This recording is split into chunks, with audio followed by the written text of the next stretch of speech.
এর উপস্থিতিতে এবং স্বাস্থ্য শিক্ষা অধিদপ্তরের মহাপরিচালক এবং স্বাস্থ্য অধিদপ্তরের অতিরিক্ত মহাপরিচালক প্রশাসনের উপস্থিতিতে আমাদের এই মিটিং সম্পন্ন হয়। আজকে আমাদের তারা আশ্বস্ত করছে সর্বোচ্চ যদি 7 দিনের মধ্যে তারা আমাদের এই দাবিগুলো পূরণ না করে তাহলে আমাদের, আপনারা সবাই জানেন, আমাদের এই যৌক্তিক দাবি নিয়ে আমরা আন্দোলন করতেছি।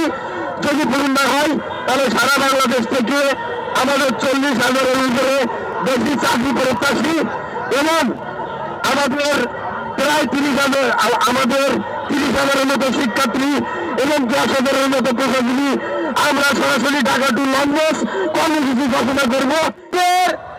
দীর্ঘ 3 মাস গণঅভ্যুত্থানের পর থেকে আজকের দিন পর্যন্ত আমরা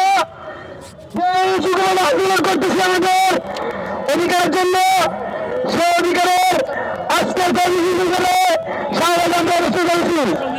আমরা আমাদের এবার প্রতিক্রান্ত হয়েছি, আমরা শপথ করেছি আমাদের এবার দাবি না আদায় হওয়া পর্যন্ত আমরা এই সিদ্ধান্ত আমরা কাঁধে কাঁধ মিলিয়ে চেষ্টা করেছি।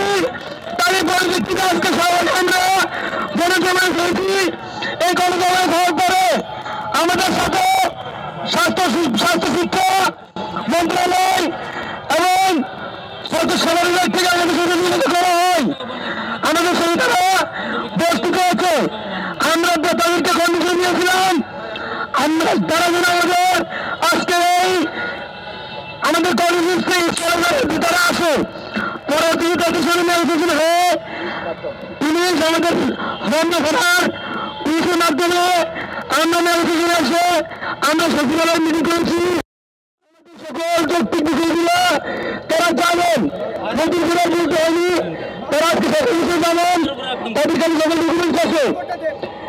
তো তারা আমাদের সাথে আমাদের সকল ডকুমেন্টের সাথে আমাদের দাবি করেছেন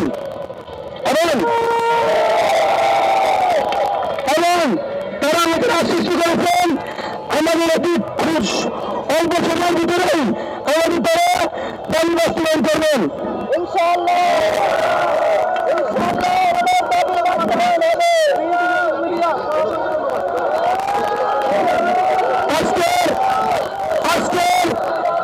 আজকের এই কর্মসূচিতে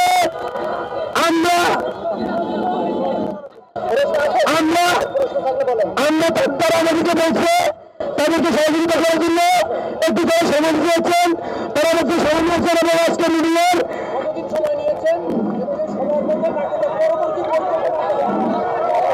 তারা আমার থেকে 7 কোটি তবে আমরা আমাদের তাদের সময় দেখিতে আমি বলছি এবং তাদেরকে আমি বলছি আমাদের সহযোগিতা প্রস্তুত, কিন্তু আমরা আমাদের দাবি বাস্তবায়ন চাই।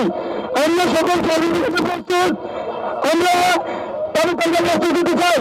7 দিনের ভিতরে যদি আমাদের দাবি বাস্তবায়ন করতে হয় 7 দিনের ভিতরে দাবি বাস্তবায়ন করে না হয় আমরা আমাদের সকল পেশাজীবী বেকার এবং শিক্ষার্থী নিয়ে সারা বাংলাদেশকে একত্রিত করে ঢাকা বিভাগীয় ইনশাআল্লাহ।